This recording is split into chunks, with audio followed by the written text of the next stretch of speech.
অবস্থা, দেখো এদের অত্যাচার। কই আরেকজন কই? একদম হামলে পড়েছে সব দুটোতে।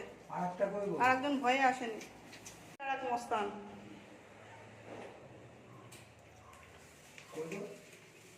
পেয়ে গেছে, খাবার পেয়ে গেছে, চিন্তা নেই। খেতে পারে, কে কত আগে খেতে পারে।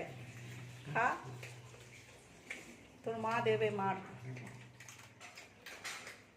ফ্রুটি, এই যে এটা হচ্ছে ফ্রুটি, এটা ফুচু, এটা হচ্ছে ফুচাই। অল্প খাবারের জন্য ওদের পেট ভরলো না। আচ্ছা আবার পরে নিয়ে আসবে, পরে খাবি, ভাত খাবি তো, যাও চলে যাও। দেখো একে একে খাবে আর এই জানালা দিয়ে বেরিয়ে যাবে। ওদের রাস্তাটা দেখেছ? চলো চলো। আর একজন কই?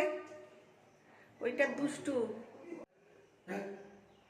কই ওঠ, এটা খুব দুষ্টু, যেতে চায় না। মাম্মা কই, তোর বাচ্চা কই? এটা এ বাচ্চা দিয়েছে জানো তো, এই যে ফ্রুটি। এই যে মারামারি শুরু করেছে মা মেয়েতে, কি অবস্থা! আরে মেয়েকে মারে।